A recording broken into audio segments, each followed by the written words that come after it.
हौसला वो मंजर भी आएगा, प्यासे के पास चलकर समंदर भी आएगा। थक कर मत बैठना होगा मेरे दोस्त, क्योंकि मंजिल भी मिलेगी और मिलने का मज़ा भी आएगा। जय हिंद मेरे दोस्तों, मैं अभिराज आपके अपने यूट्यूब चैनल स्नेही एजुकेशन सेंटर पे स्वागत करता हूँ। जैसा कि आपने थंबनेल में देख लिया होगा, आज हमने जो टॉपिक लिया है वो आधुनिक भारत की टॉपिक है, उत्तरकालीन मुगल सम्राट। अगर हम समझने की कोशिश करें तो आपने मिडिवल हिस्ट्री में पढ़ा होगा, नहीं पढ़ा तो कोई बात नहीं, मैं पढ़ाऊँगा आपको। 1526 में बाबर और इब्राहिम लोदी के बीच एक युद्ध होता है, जिसे हम पानीपत का प्रथम युद्ध के नाम से जानते हैं। किस नाम से जानते हैं? पानीपत का प्रथम युद्ध के नाम से। जिस युद्ध में बाबर की जीत होती है और बाबर के द्वारा एक वंश की स्थापना की जा सकती है, जिसे हम मुगल वंश के नाम से जानते हैं। ठीक है, तो बाबर के बाद जितने भी शासक आते हैं, बाबर, हुमायूं के बाद आपका अकबर आता है, अकबर के बाद आपका जहांगीर आता है ना, जहांगीर के बाद शाहजहां, फिर औरंगजेब। तो ये जो शासक थे जिसे हम मिडिवल हिस्ट्री में पढ़ते हैं, औरंगजेब के बाद के शासक को हम आधुनिक भारत में उत्तरकालीन मुगल सम्राट के नाम से पढ़ते हैं। समझ में आ गया आपको? कोई दिक्कत? चलो ठीक है। तो अगर हम आज के टॉपिक को ध्यान से समझने की कोशिश करें तो हो क्या रहा है, 1707 ईस्वी में औरंगजेब की मृत्यु हो जाती है। ठीक है, औरंगजेब की मृत्यु के बाद होता क्या है कि उसके 3 पुत्र होते हैं और उसने घोषणा नहीं की थी कि मेरे बाद शासक कौन बनेगा। तो स्वाभाविक सी बात है, तीनों पुत्रों के बीच गद्दी को लेकर के आपस में उत्तराधिकार का युद्ध शुरू हो जाता है। और इसी गद्दी को बीच लेकर के लड़ाई जो होती है, पहली लड़ाई आजम और मुअज्जम के बीच, दोनों भाइयों के बीच होती है, आजम और मुअज्जम के बीच 1707 ईस्वी में, जिसे हम जाजियो के युद्ध के नाम से जानते हैं। इस युद्ध में मुअज्जम की जीत होती है। ठीक है, और इसके बाद 2 साल के बाद 1709 ईस्वी में बीजापुर का युद्ध होता है। कौन सा युद्ध हो रहा है? बीजापुर का युद्ध। किसके किसके बीच? मुअज्जम और कामबख्श के बीच। और इस युद्ध में भी मुअज्जम की जीत होती है, मतलब दोनों युद्ध में जीत कौन रहा है? मुअज्जम। ठीक है, तो मुअज्जम जब जीत हासिल कर लेता है तो वो गद्दी पर बैठता है, लेकिन गद्दी पर वो बैठता है तो वो क्या करता है कि मुअज्जम के नाम से ना बैठ करके बहादुर शाह के नाम से बैठता है। ठीक है, तो उसे हम बहादुर शाह प्रथम के नाम से जानते हैं। ठीक है, तो अब हम डिटेल से समझते हैं बहादुर शाह प्रथम के बारे में। तो बहादुर शाह प्रथम के बारे में अगर हम समझने की कोशिश करें तो यहाँ पे हम क्या समझ सकते हैं कि बहादुर शाह प्रथम का मूल नाम, पहला जो सवाल यहाँ से बनता है कि बहादुर शाह प्रथम का मूल नाम क्या था, तो आपका जवाब क्या होगा? मुअज्जम। बहादुर शाह प्रथम का मूल नाम क्या था? मुअज्जम था। ये क्या करता है कि बहादुर शाह प्रथम जो है अपनी शासकीय क्षमता को लेकर के बेखबर रहता है, उतना ज़्यादा बढ़ाने की कोशिश नहीं करता है, जिसके कारण बहादुर शाह प्रथम को साहेब बेखबर के नाम से जाना जाता है। तो सवाल ये पूछा जाएगा ना कि किस शासक को साहेब बेखबर के नाम से जाना जाता है? बहादुर शाह प्रथम को। यह एक सहिष्णु शासक था। सहिष्णु शासक का मतलब हो गया कि उस समय और भी जितने शासक थे उनके साथ इसके संबंध जो है मैत्रीपूर्ण थे, मित्रतापूर्ण थे। ठीक है, यहाँ पे एक इम्पॉर्टेंट पॉइंट आपको ध्यान देना है कि जब बहादुर शाह प्रथम अपने भाइयों के साथ उत्तराधिकार का युद्ध लड़ रहा था तो उस युद्ध में गुरु गोविंद सिंह, ये गुरु गोविंद सिंह कौन है? सिखों के 10वें और अंतिम गुरु। ठीक है, गुरु गोविंद सिंह ने उत्तराधिकार के युद्ध में इनका सपोर्ट किया था, बहादुर शाह प्रथम का। तो सपोर्ट किया और इसका भुगतना भी पड़ा गुरु गोविंद सिंह को, क्योंकि इसी कारण उनकी मृत्यु भी कर दी जाती है। ठीक है, डिटेल से हम पढ़ेंगे, आपको एकदम परेशान नहीं होना है। तो गुरु गोविंद सिंह की मृत्यु हो जाती है और मृत्यु के बाद, क्योंकि गुरु गोविंद सिंह ने घोषणा कर दी थी कि मेरे बाद कोई और भी गुरु नहीं बनेंगे, क्योंकि गुरु बनने के लिए आपस में लड़ाई होती थी, तो उन्होंने क्या किया था, अपने धार्मिक ग्रंथ आदि ग्रंथ को ही, पवित्र ग्रंथ जो था उनका, उन्हें ही गुरु बना दिया गया था। ठीक है, तो उसके बाद कोई गुरु नहीं बनता, लेकिन उसके बाद एक सिखों का नेता के रूप में उभर के आता है जिसका नाम है बंदा बहादुर। तो सिखों का नेता बंदा बहादुर कौन है? सिखों का नेता। इसमें और बहादुर शाह में आपस में बनता नहीं है। ठीक है, दोनों के बीच काफ़ी संघर्ष होता है और इसी संघर्ष में 1712 ईस्वी में और बहादुर शाह प्रथम जो है उसकी मृत्यु हो जाती है। तो बहादुर शाह प्रथम की मृत्यु 1712 में हो जाती है। तो 1707 से लेकर के 1712 ईस्वी तक बहादुर शाह प्रथम शासक के रूप में गद्दी पर बैठता है। ठीक है, इसके बाद 4 पुत्र होते हैं। अब चारों पुत्र में भी सिंपल सी बात, फिर से लड़ाई शुरू होगी। तो इस चारों पुत्र में जहांदर शाह जीतता है और जहांदर शाह गद्दी पर बैठ जाता है 1712 ईस्वी में। लेकिन ये काफ़ी कमज़ोर शासक होता है। फिर आप सोचेंगे यार कमज़ोर शासक है तो जीत कैसे गया, क्योंकि इसका जो सपोर्ट है, ईरानी दल का एक नेता है जिसका नाम है जुल्फ़िकार। कौन सा नेता? ईरानी दल का नाम क्या है? जुल्फ़िकार। इसका सहयोग मिलता है जहांदर शाह को, जिसके कारण ये गद्दी पर बैठ जाता है। ठीक है, जहांदर शाह को ही लंपट मूर्ख के नाम से जाना जाता है। क्या नाम से जाना जाता है? लंपट मूर्ख के नाम से। ठीक है, यह भी मैत्रीपूर्ण संबंध रखता है हिंदू और मराठा राजाओं के संवाद। अगर हम समझने की कोशिश करें तो उस समय जो छत्रपति थे, छत्रपति शिवाजी, उसे कुछ शर्तों के साथ चौथ और सरदेशमुख वसूलने का अधिकार दे रखा है। ठीक है, चौथ क्या है? चौथ जो है ना, 1/4 भाग होता है टैक्स का। ये उन क्षेत्रों से लिया जाता था जिन क्षेत्रों में मराठा जो थे वो वादा करते थे कि हम आक्रमण नहीं करेंगे।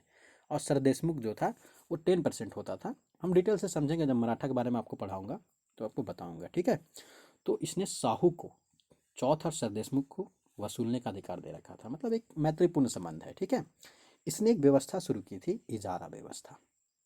इजारा व्यवस्था क्या है कि कुछ लोगों को ठेके पर रख लिया कि आप राजस्व को वसूली कीजिए और हमें दीजिए। तो इस व्यवस्था को हम इजारा व्यवस्था के नाम से जानते हैं। जहांदर शाह जो है एक चर्चित बनकर रहता है एक वैश्या के कारण, जिस वैश्या का नाम है लाल कुमारी वैश्या। ठीक है, होता क्या है ना कि ये जो वैश्या रहती है इसे वो अपने शासन में हस्तक्षेप करने का अनुमति दे रखा होता है। तो ये सवाल कई बार पूछा जा चुका है कि कौन सा मुगल शासक लाल कुमारी वैश्या के कारण चर्चित था। तो आपका जवाब क्या होगा? जहांदर शाह। ठीक है, कोई दिक्कत नहीं। अब होता क्या है कि 1713 ईस्वी में जहांदर शाह की मृत्यु कर दी जाती है फर्रुखसियर के द्वारा। ठीक है, और इस मृत्यु करने में दो और लोग सपोर्ट करते हैं जिसका नाम है सैयद बंधु। अब सैयद बंधु कौन है समझेंगे हम। ठीक है, सैयद बंधुओं का सहयोग मिल रहा है फर्रुखसियर को और 1713 में जहांदर शाह की मृत्यु हो जा रही है। तो इसके बाद गद्दी पर बैठ जा रहा है फर्रुखसियर। फर्रुखसियर गद्दी पर बैठता है 1713 ईस्वी में और 1719 ईस्वी तक शासक के रूप में कार्य करता है। ध्यान से समझने की कोशिश करें तो सैयद बंधु जो है उन्हें किंग मेकर के नाम से जाना जाता है। क्यों जाना जाता है कि सबसे पहले देखो, जहांदर शाह को इनको मार दिया है ना, उसके बाद फर्रुखसियर को गद्दी पर बैठा रहे हैं, उसके बाद रफ़ीउद्दौला को बैठाएंगे, रफ़ीउद्दर्जात को बैठाएंगे, है ना, मोहम्मद शाह को बैठाएंगे। मतलब शासक कोई और है लेकिन बनाने वाले कौन है? ये दोनों भाई। इसीलिए इन्हें किंग मेकर के नाम से जाना जाता है। और दोनों भाइयों का नाम क्या है? अब्दुल्ला खां एवं हुसैन खां।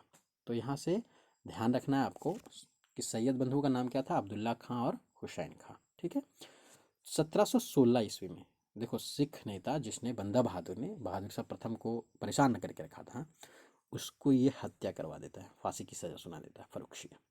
तो सवाल ये पूछा जाता है कि बंदा बहादुर की हत्या किस मुगल शासक के द्वारा करवाई गई थी? तो फर्रुखसियर के द्वारा। याद रहेगा आपको? चलो ठीक है। उसके बाद अगर हम समझने की कोशिश करें तो आपको मैंने पढ़ाया था पहले पिछले टॉपिक्स में कि अंग्रेजों को एक फरमान जारी किया जाता है फर्रुखसियर के द्वारा 1717 ईस्वी में, जिसे कंपनी का मैग्ना कार्टा कहा जाता है। मैग्ना कार्टा क्यों कहा जाता है? क्योंकि ये इससे अंग्रेजों को काफ़ी ज़्यादा अधिकार मिलते हैं, है ना। महाधिकार पत्र, सूरत में 10,000 वार्षिक कर दे करके आप टैक्स फ्री कर सकते हैं व्यापार, है ना। उसके बाद उनके जो सिक्के ढाले जाते हैं पूरे मुगल क्षेत्र में उनका प्रचलन होगा, मतलब काफ़ी सारे बेनिफिट्स उनको मिलते हैं। इसलिए 1717 के शाही फरमान को कंपनी का मैग्ना कार्टा कहा जाता है। तो 1717 का शाही फरमान या फिर कंपनी का मैग्ना कार्टा किसने जारी किया था? फर्रुखसियर ने। याद रहेगा आपको? चलो ठीक है। इसको एक उपनाम दिया गया था घृणित कायर। ठीक है, तो फर्रुखसियर कौन से शासक को घृणित कायर के नाम से जाना जाता है? तो आपका आंसर क्या होगा? फर्रुखसियर को। अब होता क्या है, ध्यान से समझिएगा। फर्रुखसियर जो है वो शासक है, लेकिन सैयद बंधु को वो मारना चाहता है क्योंकि वो अपने हिसाब से कार्य नहीं कर पा रहा है, उनका काफ़ी ज़्यादा हस्तक्षेप है। इसके कारण सैयद बंधु को ये बात पता चल जाती है और सैयद बंधु और बालाजी विश्वनाथ ये दोनों मिल करके, कौन है बालाजी विश्वनाथ? ये पेशवा के पद पे है मराठा के, हम पढ़ेंगे समझेंगे, ठीक है, डिटेल से। तो बालाजी विश्वनाथ दोनों मिल करके 1719 में फर्रुखसियर को मार देते हैं। ठीक है, तो 13 से 19 तक फर्रुखसियर शासक के रूप में कार्य करता है। इसके बाद सैयद बंधु गद्दी पर बैठाते हैं रफ़ीउद दरजात को, लेकिन उसकी मृत्यु बीमारी से हो जाती है। तो उसके बाद वो रफ़ीउद दौला को गद्दी पर बैठाता है और उसकी भी बीमारी से मृत्यु हो जाती है। वो काफ़ी अफीम का आदी होता है। मतलब कुछ समय के लिए सिर्फ ये दोनों शासक आते हैं। तो यहाँ से देखो इम्पोर्टेंट सवाल क्या बनता है ना, कि मोहम्मद शाह और फ़र्रुखसियर के बीच में कौन से मुग़ल शासक थे? तो रफ़ीउद दरजात एंड रफ़ीउद दौलत, याद रखेंगे आप, ठीक है। अब गद्दी पर कौन बैठ जा रहा है भाई? मोहम्मद शाह। तो मोहम्मद शाह के बारे में अगर हम समझने की कोशिश करें तो इसे रंगीला बादशाह के नाम से जाना जाता है। क्या नाम जाना जाता है? रंगीला बादशाह। क्यों भाई? क्योंकि ये क्या है ना कि सुंदर स्त्रियों के साथ काफ़ी ज़्यादा समय बिताता था, इसलिए मोहम्मद शाह को रंगीला बादशाह के नाम से जाना जाता है। और इसी के समय, मोहम्मद शाह के शासन के समय ही सैयद बंधु जो किंग मेकर है उनका पतन हो जाता है। चिनक्लीज खां। चिनक्लीज खां कौन है? चिनक्लीज खां जो है हैदराबाद का निजाम, ठीक है। आसफ शाह के भी निजाम मुल्क आसफ शाह के नाम से भी उनको जाना जाता है। तो हैदराबाद का निजाम है चिनक्लीज खां और हैदर बेग, ये दोनों के सपोर्ट से, है ना, सैयद बंधुओं को मार दिया जाता है। तो सैयद बंधु कहाँ से कहाँ तक है किंग मेकर? उन्होंने सबसे पहले बैठाया फ़र्रुखसियर को, है ना, उसके बाद रफ़ीउद दरजात को, फिर रफ़ीउद दौला को, फिर मोहम्मद शाह को, ठीक है। अब मोहम्मद शाह के शासनकाल में सैयद बंधुओं का पतन हो गया। तो सवाल ये पूछा जाता है ना कि किसके शासनकाल में सैयद बंधुओं का पतन होता है? मोहम्मद शाह के शासनकाल में। और एक सबसे इम्पॉर्टेंट पॉइंट मोहम्मद शाह को लेकर के है, वो है कि 1739 में नादिर शाह का भारत में आक्रमण होता है। ये नादिर शाह कौन है? ये फारस का एक शासक है जिसे ईरान का नेपोलियन के नाम से जाना जाता है, ठीक है।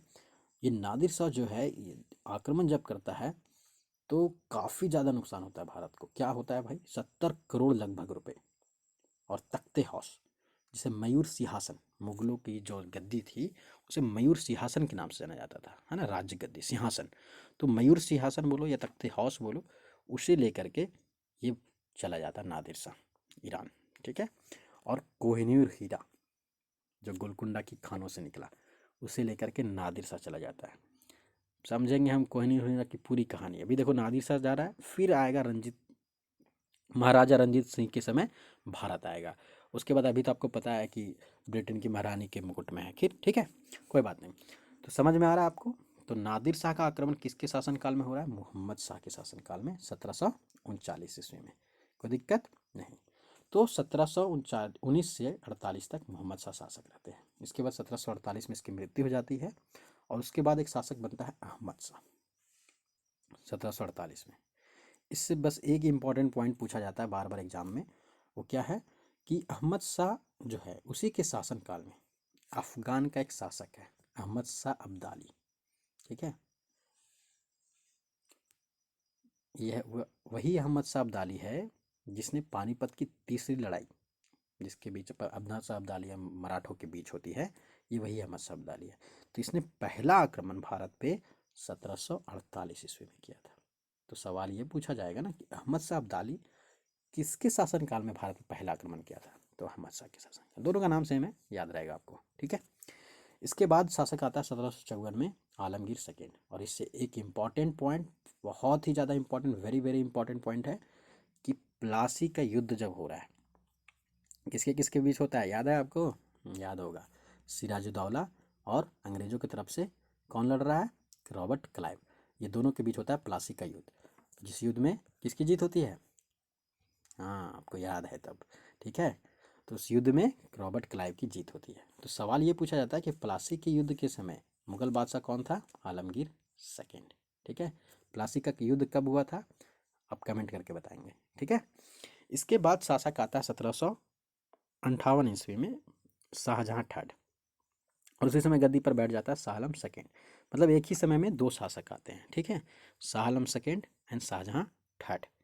अगर हम शाह आलम सेकेंड के बारे में समझने की कोशिश करें तो इसी के शासनकाल में 1764 में बक्सर का युद्ध होता है। बक्सर का युद्ध याद है आपको? किन के बीच हो रहा है? चलो आप कमेंट करके बता दो कि बक्सर का युद्ध किन के बीच हुआ था, ठीक है, और उसमें जीत किसकी हुई थी, ठीक है। चलो, तो सवाल क्या बनेगा कि किस मुगल शासक के शासनकाल में बक्सर का युद्ध हुआ था शाह आलम सेकेंड के शासनकाल में। ठीक है, देखो आप अगर ये कार्यकाल याद रखते हो ना, 1759 से 1806 तक शाह आलम सेकेंड है, तो 64 में हो रहा है, तो सिंपल सी बात है बक्सर का युद्ध के समय शासक कौन है, शाह आलम सेकेंड। ठीक है, और एक और इम्पॉर्टेंट पॉइंट अभी मैंने बताया कि पानीपत की तीसरी लड़ाई 1761 ईस्वी में होती है अहमद शाह अब्दाली और मराठा के बीच, और इस समय भी शासक कौन है, शाह आलम सेकेंड।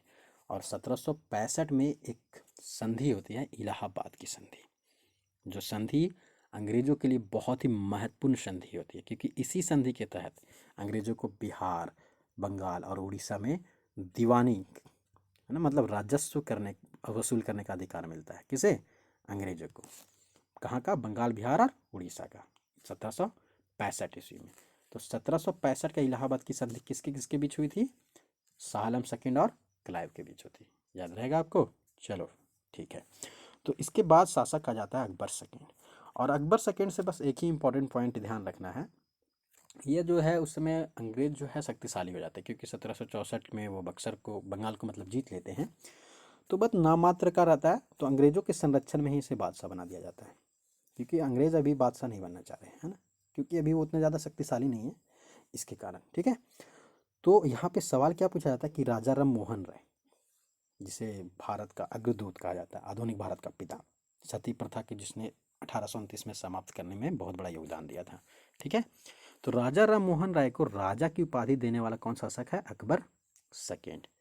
तो राजा की उपाधि कौन शासक दे रहा है, अकबर सेकेंड, ध्यान रहेगा आपको। ठीक है, तो बस एक ही पॉइंट यहाँ से पूछा जाता है। उसके बाद 1837 ईस्वी में शासक का बन जाता है बहादुर शाह सेकेंड। कौन शासक बन रहा है, बहादुर शाह सेकेंड। तो बहादुर शाह सेकेंड से इंपॉर्टेंट पॉइंट क्या ध्यान रखना है, 37 में बनता है, 57 तक गद्दी पर रहता है। आपको जैसा कि पता होगा कि 1857 की क्रांति होती है, स्वतंत्रता संग्राम। ठीक है, और उस स्वतंत्रता संग्राम में विद्रोहियों का साथ देते हैं बहादुर शाह सेकेंड, जिसके कारण इनको क्या किया जाता है, निर्वासित कर दिया जाता है, मतलब रंगून भेज दिया जाता है, वर्मा वर्तमान में म्यांमार भेज दिया जाता है। ठीक है, और वहीं पर 1862 ईस्वी में इसकी मृत्यु हो जाती है। एक इम्पॉर्टेंट पॉइंट ध्यान रखना है कि बहादुर शाह सेकेंड जो है जफ़र के नाम से शायरी लिखता था, इसलिए इसको बहादुर शाह जफ़र के नाम से भी जाना जाता है। ठीक है, तो 1862 में किसकी मृत्यु होगी, बहादुर शाह सेकेंड की मृत्यु हो जाती है, और मुगल वंश इस तरीके से समाप्त हो जाता है। उम्मीद कर रहा हूँ आपको अच्छे से समझ में आया होगा। कुछ अगर नहीं समझ में आया तो आप क्या करें, कमेंट करके हमसे पूछ सकते हैं, और हमारा वीडियो अगर आपको पसंद आ रहा है तो अपने सभी दोस्तों तक ज़रूर पहुंचाइए, लाइक करिए, कमेंट करिए। लास्टली थैंक यू एंड जय हिंद। मिलते हैं बहुत जल्द नेक्स्ट वीडियो में।